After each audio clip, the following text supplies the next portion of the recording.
नफरत की दुनिया को छोड़ के खुश रहना मेरे यार। जब जान भर की जान आज इंसानों ले ली है, चुप क्यों है संसार। जय हिंद सभी साथियों को प्यार भरा नमस्कार। हम उम्मीद करेंगे सभी स्वस्थ होंगे, मस्त होंगे। हम पढ़ रहे थे राजस्थान का इतिहास और राजस्थान के इतिहास में पढ़ रहे थे गुर्जर प्रतिहार वंश। तेरी आंखें देख मैं भूल गया, रखा जो फूल था लाना भूल गया। वाह वाह करो। तेरी आंखें देख मैं भूल गया, रखा जो फूल था लाना भूल गया। तेरी खूबसूरती को कैसे बयां करूं, तेरी खूबसूरती को कैसे बयां करूं। छोड़ो यारो, आगे भूल गया। आइए हम लौटते हैं। हम पढ़ रहे थे कौन सा वंश सर? हम पढ़ रहे थे प्रतिहार वंश। और प्रतिहार वंश की जैसे ही बात आई तो मैंने आपको बात बताई, मोड़ौत जो नेणसी थे उन्होंने प्रतिहारों की भारत में 26 शाखाएं बताई, जिसमें से राजस्थान में कितनी है? 2। मंडोर को हमने पढ़ लिया। आज जो हम प्रतिहार वंश में शाखा पढ़ने वाले हैं उस शाखा का नाम है भीनमाल शाखा। देखो मेरे साथियों, भीनमाल की अगर मैं आपको बात बताऊं तो भीनमाल जो है वो राजस्थान के किस जिले में है? जालोर जिले में। किसमें है? जालोर में। इसके उपनाम देखो, इसी का नाम मिलता है श्री माल। और आपने नाम सुना होगा हवेनसांग। इसी हवेनसांग को यात्रियों का राजकुमार कहा जाता है। हवेनसांग ने इसका जो नाम दिया था वो दिया पिलोमोलो। हवेनसांग ने भीनमाल को क्या कहा था? पिलोमोलो। देखो भीनमाल का जो पहला राजा हुआ था उसका नाम था नागभट्ट। सबसे पहले था मैं राजा याद करा दूं, बी के बाद कोई बड़ी बात नहीं, 3-3 4-4 बातें सारा जाएंगे। नागभट्ट के जो बाद राजा हुआ उसका नाम था वत्सराज। इसके बाद फिर एक राजा हुआ जिसका नाम था नागभट्ट, लेकिन ये नागभट्ट कौन सा है? द्वितीय। नागभट्ट द्वितीय के बाद जो राजा हुआ उसका नाम था रामभद्र। और रामभद्र के बाद जो राजा हुआ उसका नाम था मिहिर भोज। बस एक बार यहां तक पढ़ते हैं, उसके बाद आगे देखेंगे। तो भीनमाल शाखा की अपने सबसे पहले राजा की बात करें तो पहला राजा कौन है सर? पहला राजा तो नागभट्ट है। आइए तो नागभट्ट की बातें जानते हैं। बिल्कुल मैं इस तरह से लिखूंगा तो सिमट जाएगा ये, और सिमटने के कारण हमारी जो याद करने की क्षमता वो अधिक होगी, प्लस लंबे समय तक याद रहेगा। साथियों सुनिए, नागभट्ट जो पहला राजा है, पहला इसलिए क्या हो जाएगा? संस्थापक। अब संस्थापक जो है स्थापना कहाँ की? भीनमाल में। इसीलिए जो अपनी राजधानी है, राजधानी भी किसे बनाता है? भीनमाल को। और भीनमाल कहाँ पड़ता है? जालोर में। इसी नागभट्ट को अनेक उपाधियों से विराजा गया था। इसके उपनाम की अगर हम बात करें, उपनाम इसे कहते हैं मलेच्छों का नाशक।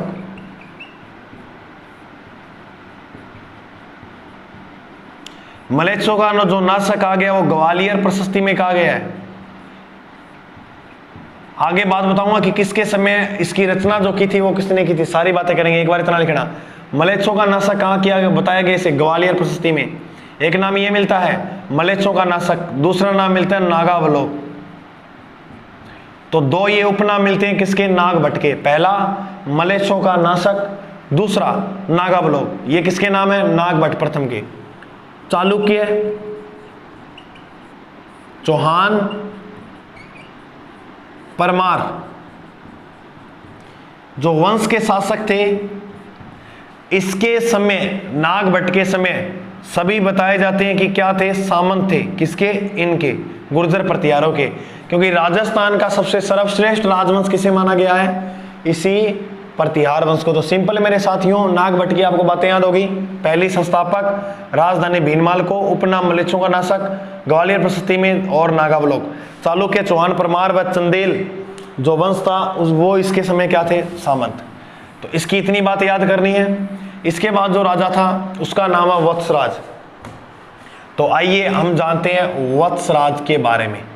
देखो सबसे पहले हम बात करें वत्सराज की, तो वत्सराज का जो उपनाम था या इसकी उपाधि कह सकते हैं, उपाधि क्या की थी, इसे कहते हैं सम्राट।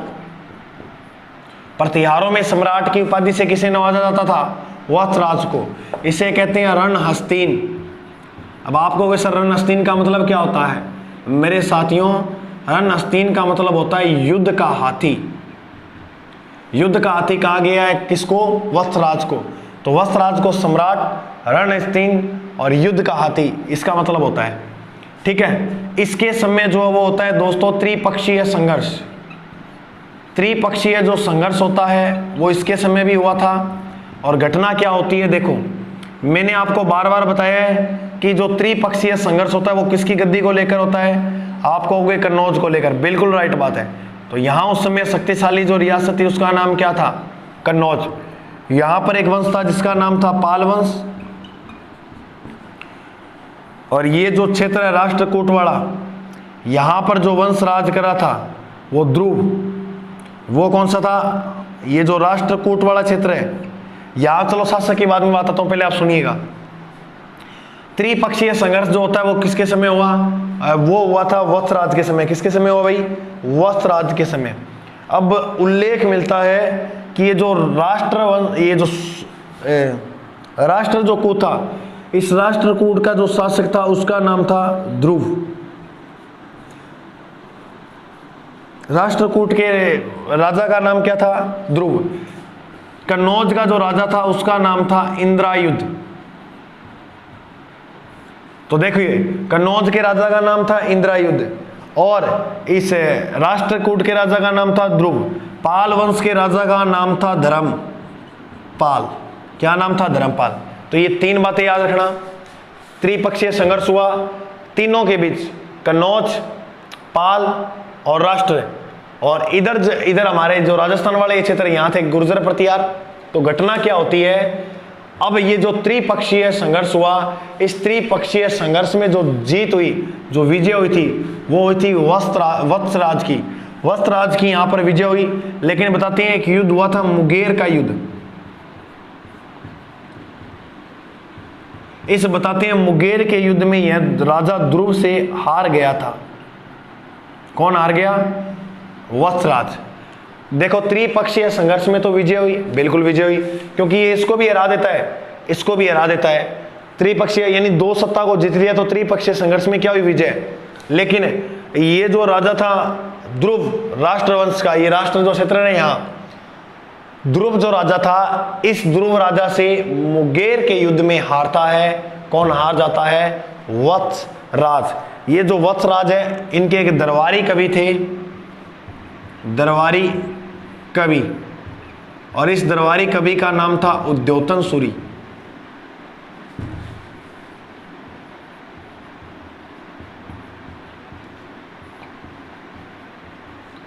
ये जो उद्योतन सूरी है, इन्होंने ग्रंथ लिखा था कुवल्यमाला। और बताते हैं कि इस कुवल्यमाला ग्रंथ के अंदर इन्होंने 18 भाषाओं का प्रयोग किया था। अरे बहुत ज़्यादा है 18 भाषाएं।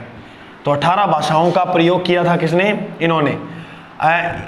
और क्या किया वत्सराज ने सर, ओसिया का नाम सुना है क्या, बिल्कुल सर ओसिया। ये वही ओसिया जिसका प्राचीन नाम मुकेश पाटन था। ओसिया में महावीर स्वामी का मंदिर बनवाते हैं। महावीर स्वामी का क्या बनवाया, मंदिर। और बात याद रखना कि ये जो था वत्सराज, ये शैव मत का अनुयायी था। किस मत को मानता था, शैव मत को। और आपको अगर प्रश्न पूछ ले, बहुत मोस्ट इंपॉर्टेंट है कि गुर्जर प्रतिहार वंश का, प्रतिहारों का या प्रतिहार वंश का जो प्रमुख केंद्र माना गया है वो किसे माना गया है, तो ओसिया को। प्रतिहार वंश का जो प्रमुख केंद्र माना गया साथियों, वो किसे माना गया है, ओसिया। और ये जो ओसिया है, इसी ओसिया को कहा जाता है राजस्थान का भुवनेश्वरम।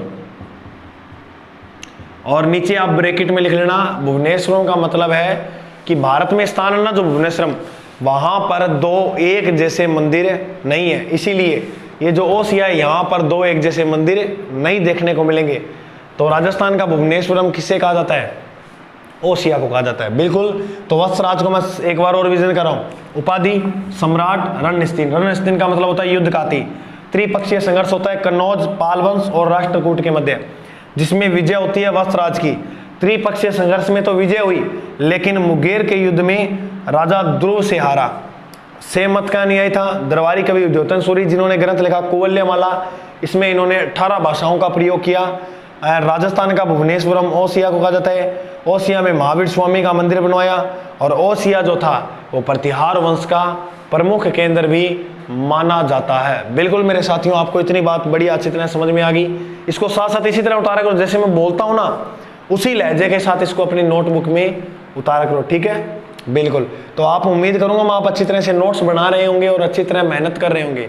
अब मैं तो आपके पास तो हूँ नहीं, अगर मैं आपके पास होता नहीं आज भी करवा देते और सारा नोट्स भी अच्छी तरह बनवाए। तो अब मैं कह सकता हूँ, अब वो आप मेरे पे, मैं आप पे कितना विश्वास करके कह सकता हूँ, तो इस बात को आप कायम रखना, विश्वास मत टूटने देना, अच्छी तरह से नोट्स बनाना, साथ साथ काम आएंगे आपके आगे भविष्य में। बिल्कुल, आगे सुनिएगा। हमने 2 राजाओं को पढ़ लिया, नागभट्ट प्रथम को पढ़ा, वत्सराज को पढ़ा। अब हम चर्चा करेंगे नागभट्ट द्वितीय की।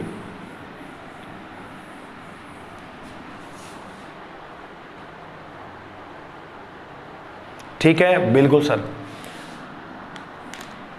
देखो, नागभट्ट जो तृतीय, इसके समय भी त्रिपक्षीय संघर्ष होता है। इसने क्या किया, ऐसे याद लिखना आप, कन्नौज के शासक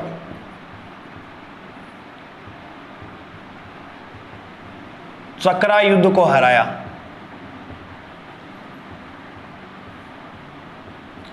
पहली बात, कन्नौज के राजा चक्रा युद्ध को हराया, जी सर। दूसरी बात, कन्नौज जो है, कन्नौज को अपनी क्या बनाता है, राजधानी। सबसे मोस्ट इंपोर्टेंट प्रश्न, कन्नौज को राजधानी बनाने वाला प्रतिहार वंश का पहला राजा कौन सा था, तो वो था नागभट्ट सेकंड।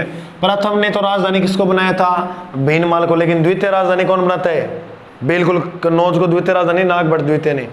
अब जो ये नागभट्ट था, इसकी उपाधियों का जो वर्णन मिलता है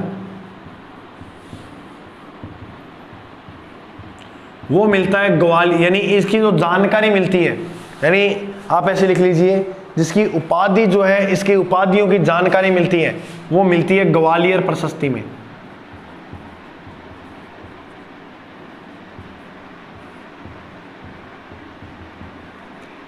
और इसका उपनाम, या कह सकते हैं हम, इसने उपाधि धारण की थी किसकी पता है, कर्ण की। किसकी उपाधि धारण की, कर्ण की। और बताते हैं, ये प्रश्न आया भी हुआ है, अंतिम समय में इन्होंने गंगा जल में क्या ले ली, समाधि। तो प्रतिहारों का वह शासक जिन्होंने गंगा जल में समाधि ली थी, वह कौन थे, तो मेरे साथियों वो थे नागभट्ट द्वितीय। 3 बातें याद रखनी है, कन्नौज का शासक चक्रा युद्ध कराया, कन्नौज को राजधानी बनाया, उपाधियों का वर्णन ग्वालियर प्रशस्ति उपाधि कर्ण के धारण की, गंगा जल में अंत में क्या ले ली, समाधि ले ली। बिल्कुल सर। सर इसमें सन नहीं आते क्या, बिल्कुल नहीं आते, इसमें प्रतिहार वंश के सन कोई मायने नहीं रखते। ठीक है, अब हम बात करेंगे रामभद्र की। तो देखो, ये जो रामभद्र था, इस रामभद्र के समय जो प्रतिहार वंश था, प्रतिहार वंश का विघटन होना शुरू हो गया। तो किस शासक के समय प्रतिहारों का विघटन होना शुरू हुआ, रामभद्र के समय। अब इस मेर भोज ने सोचा कि बाप की काम करे या कौन करे, वो तो भी ही है, साम्राज्य को विघटन हो रहा है। तब मेर भोज ने हत्या कर दी किसकी, रामभद्र की। ये कौन है, ये पिता है, ये कौन है, पुत्र है। पिता को मारने वाला कहलाता है पितृहंता। तो प्रतिहार वंश के जो पितृहंता थे वो कौन थे, मेर भोज। क्योंकि रामभद्र की जो हत्या है, हत्या वो किसने की थी, पुत्र मेहर भोज ने। तो ये बात याद रखना, रामभद्र की हत्या मेहर भोज ने की। अब हम जानेंगे किसके बारे में, मेहर भोज के बारे में। तो नागभट्ट की समझ में आ गई, वत्सराज नागभट्ट द्वितीय, रामभद्र तक हमने पढ़ लिया। बिल्कुल सर, यहाँ तक हमारी बात बड़ी अतरे हूँ समझ में आ गई। ठीक है, तो अब जाने मेहर भोज को।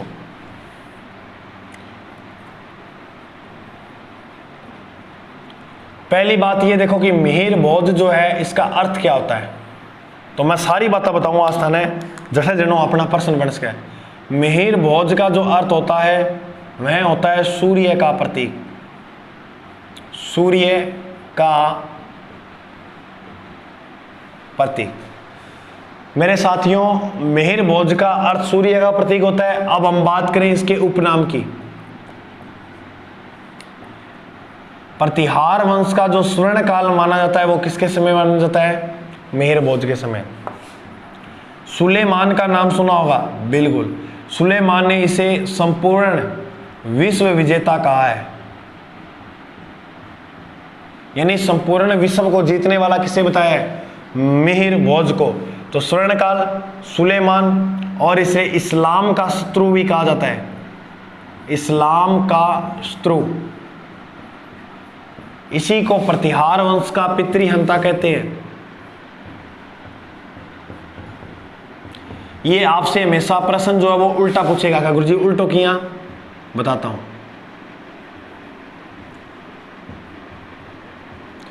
जैसे आपसे प्रश्न पूछ ले कि प्रतिहारों में इस्लाम का शत्रु किसे बनाया गया है, आपको ये मिहिर भोज की बातें सारी याद रखनी है। एग्जाम ऑफ व्यू जितनी भी है सारी की सारी मोस्ट इंपॉर्टेंट है मेरे साथियों, बिल्कुल। और इसकी उपाधियों की बात करें तो इसे आदि बरा भी कहा जाता है,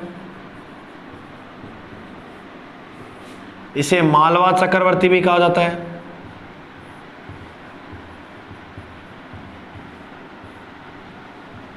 तो आदि बरा व मालवा चक्रवर्ती के नाम से किसे जाना जाता है? मिहिर भोज को। अब हम बात करें, मिहिर भोज ने सिक्के चलाए और इसे प्रवास पाटन भी कहते हैं, याद रखना ये नाम भी। मेरे साथियों, इसने सिक्के चलाए, किसने? मिहिर भोज ने। सर, इसने जो मिहिर भोज ने सिक्के चलाए थे वो किस नाम से चलाए थे? तो वो चलाए थे श्री मद आदि बरा के नाम से।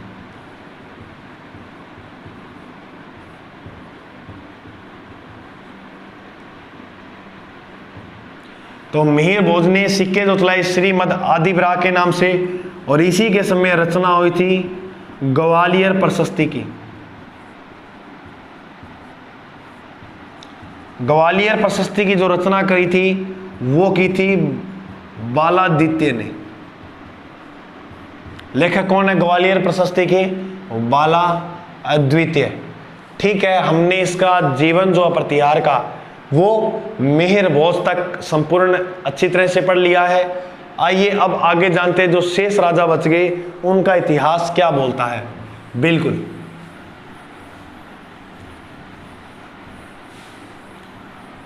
देखो साथियों, एक बात आप याद रखना,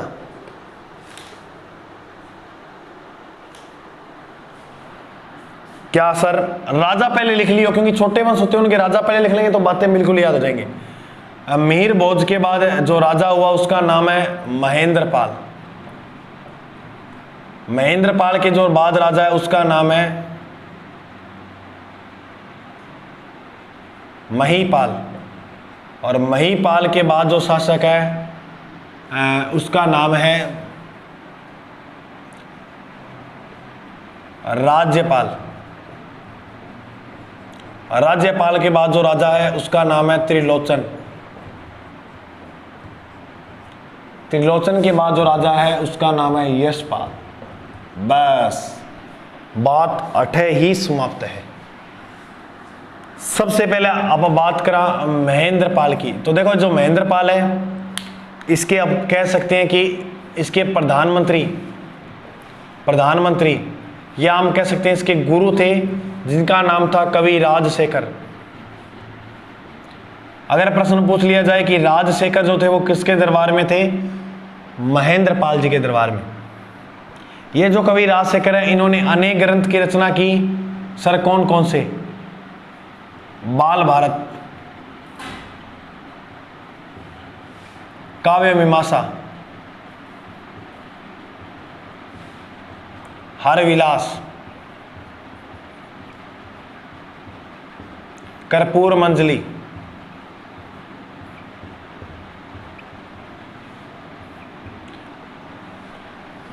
कर्पूर मंजली, बार भारत, काव्य मीमांसा, हर विलास, ये ऐसी रचनाएं जो की थी वो किसने की थी? इन्होंने। बिल्कुल। आगे हम बात करें कि महेंद्रपाल को और याद करने का एक और याद रखना, भुवन कोश। ठीक है, इतनी पुस्तकें। बाल भारत काव्य मीमांसा, हरविलास, कपूर मंजरी, भुवन कोश। इसकी जो उपाधियां थी वो क्या थी, तो इसकी एक ट्रिक याद रखना, चूरण। चूरण को याद करते ही आपको सारी इसकी जो है उपाधियां याद हो जाएंगी। गुरु जी चूरण याद हो जाएगी, बिल्कुल हो जाएगी। चू से चूड़ामणि, रै से रघुकुल तिलक, सर नय से फिर बताओ, तो नय से हो जाएगी निर्भय राज।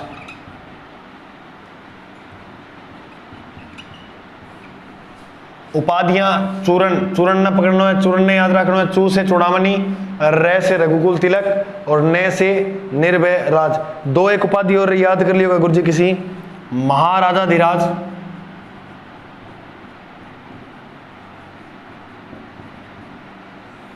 परमेश्वर। ये जो सारी पांच की पांच उपाधियां वो किसकी हैं, सबसे मोस्ट इंपोर्टेंट पहली तीन है, चूरण, चूड़ामणि, रघुकुल तिलक, निर्भयराज। किसे कहा जाता है, महेंद्रपाल को। महेंद्रपाल के ये सारे उपनाम आप अच्छी तरह से याद रखना। अब हम जो चर्चा करेंगे वो करेंगे महीपाल की। तो आइए जानते हैं महीपाल के बारे में।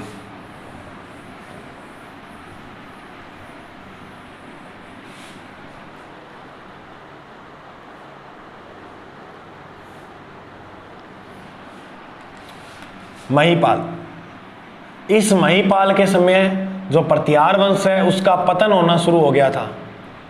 तो किस शासक के समय प्रतिहारों का विघटन हुआ, तो रामभद्र। पतन किसके समय हुआ, मिहिर भोज के समय। और इसी मिहिर भोज के समय हमारे भारत में एक अरबी यात्री आए। अरबी यात्री का जो नाम है वह अल मसूदी, और ये वही अल मसूदी है जिन्होंने भारतीय हवाओं को मानसून कहा।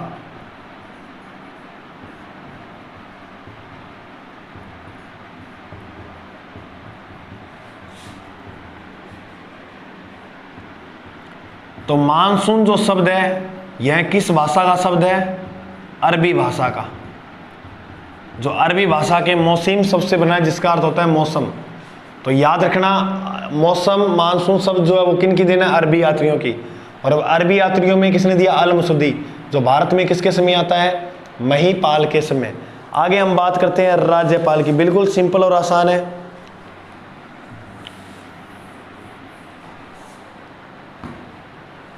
ठीक है, अब हम बात करें राज्यपाल। देखो, इस राज्यपाल के समय आक्रमण हुआ था महमूद गजनवी का।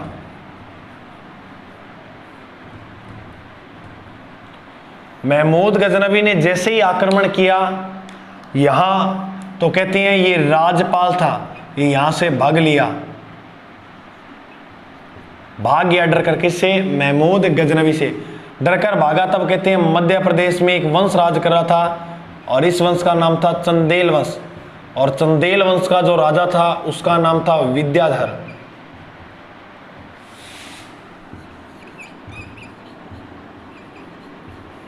तो याद रखोगे, विद्याधर चंदेल ने राजपाल की क्या कर दी, हत्या कर दी। फिर हम पढ़ते हैं त्रिलोचन को। त्रिलोचन की एक ही बात याद रखनी है, यह महमूद गजनवी से परास्त हुआ। युद्ध किया था लेकिन ये क्या हो गया, हार गया, परास्त हो गया। पहला एक याद रखना प्रश्न ये कि भारतीय इतिहास में सुल्तान की आरंभिक जो उपाधि धारण करने वाला राजा था वो कौन था, महमूद गजनवी। यानी सुल्तान की सर्वप्रथम जो उपाधि धारण की थी वो किसने की थी, वो की थी महमूद गजनवी ने। फिर हम बात करते हैं यशपाल। ये अंतिम है इसलिए इसको पढ़ेंगे क्या, कि प्रतिहार वंश का अंतिम राजा कौन है। तो अंतिम जो राजा है वो है यशपाल। कौन है भाई, यशपाल। तो ये सिंपल सा था हमारा प्रतिहार वंश। बढ़िया तरह से समझ में आया, बिल्कुल सर हमें अच्छी तरह से समझ में आ गया। समझ में आया, कोई दिक्कत वाली बात नहीं है। तो अच्छा समझ। एक बात और लिख लियो, विशेष मुख्य तथ्य में एक बात और निकला नीचे। आरसी मजूमदार का नाम सुना है क्या। आरसी मजूमदार कहते हैं कि 6वीं से 11वीं शताब्दी प्रतिहारों ने, मैं लिख बोल रहा हूं, वो लाइन लिख लो। आरसी मजूमदार ने कहा कि 6वीं से 11वीं शताब्दी प्रतिहारों ने द्वारपाल का कार्य किया। द्वारपाल मतलब भारी आक्रमण जो थे वो प्रवेश नहीं होने दिए, बिल्कुल नहीं होने दिए थे। तो प्रतिहार वंश सिंपल सा था, हमने 2 शाखाएं को कंप्लीट कर दिया है। आगे जो हम नेक्स्ट वंश पढ़ेंगे उसकी चर्चा नेक्स्ट क्लास में, तब तक बने रहिएगा। और हमारे चैनल वीडियो को, क्लास को, ये जो हमारी क्लास होती है इसको ज़्यादा से ज़्यादा अपने साथियों को शेयर किया करो, ताकि हमें भी थोड़ा अच्छा लगे कि वास्तव में साथीगण अच्छा सहयोग कर रहे हैं। प्लस स्टेटस लगा लिया करो यार, घना ही थे ये गाना गुना लगाओ तो एक आधो मारो ही लगा दिया करो, क्या हुआ तो। और चैनल पे नए हो तो सब्सक्राइब कर लीजिए। प्लस अगर कोई भी प्रॉब्लम आ रही है तो मेरे कॉन्टैक्ट डिस्क्रिप्शन में दिए गए हैं, टेलीग्राम का लिंक भी है, तो हमसे जुड़ जाइए। आपका बहुत बहुत आभार, धन्यवाद क्लास देखने के लिए। मिलते हैं अगले भाग में। जय हिंद।